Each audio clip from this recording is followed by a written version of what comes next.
I used to think love was something you secured by being strong and dependable, but at 73, I learned that was the wrong lesson to carry for a lifetime. My name is Samuel, I'm 73 years old, and this story is about the day I finally understood love, long after the moment to practice it had passed. For most of my life, I believed love meant providing.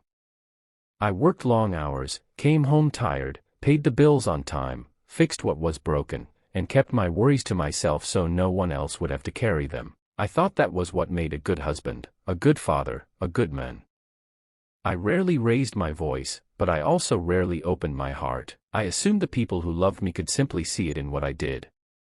My wife, Margaret, never complained loudly. That should have told me something, but I mistook her silence for contentment. She would ask small questions in the evenings, how my day went, what I was thinking about, whether I was tired.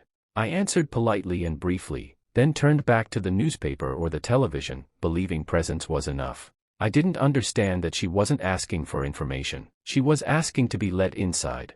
Years passed that way. Children grew up, routines settled in, and life became efficient but quiet. We rarely argued, and I took pride in that. I told myself we were steady, that drama was for people who didn't know how to commit. What I didn't see was how loneliness can exist even in calm waters. The moment that changed everything came on an ordinary afternoon. Margaret had been ill for a while, nothing dramatic at first, just the slow kind of sickness that makes you believe there will always be time to say more tomorrow. I was sitting beside her hospital bed, holding her hand the way I always had, firm and practical. She looked at me and said, very softly, "You were always here, but I wish I had known you." I didn't know how to answer that. I smiled, told her she knew me just fine, that we had built a good life together. She nodded, but her eyes told a different story. A few days later, she was gone. After the house grew quiet, truly quiet, I began to replay that sentence in my mind. I wish I had known you, not loved you, not trusted you, not relied on you,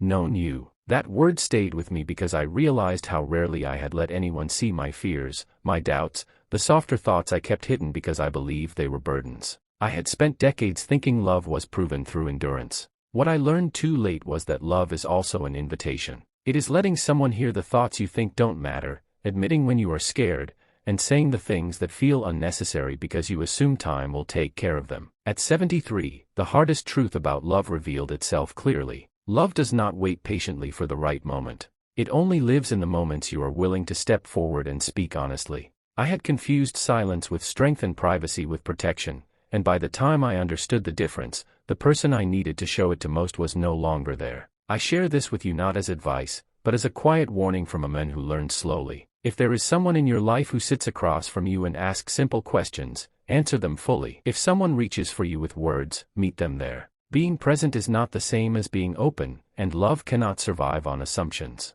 I cannot go back and change the way I loved, but I can name the truth now. Love is not proven by what you carry alone. It is proven by what you are willing to share while there is still someone listening.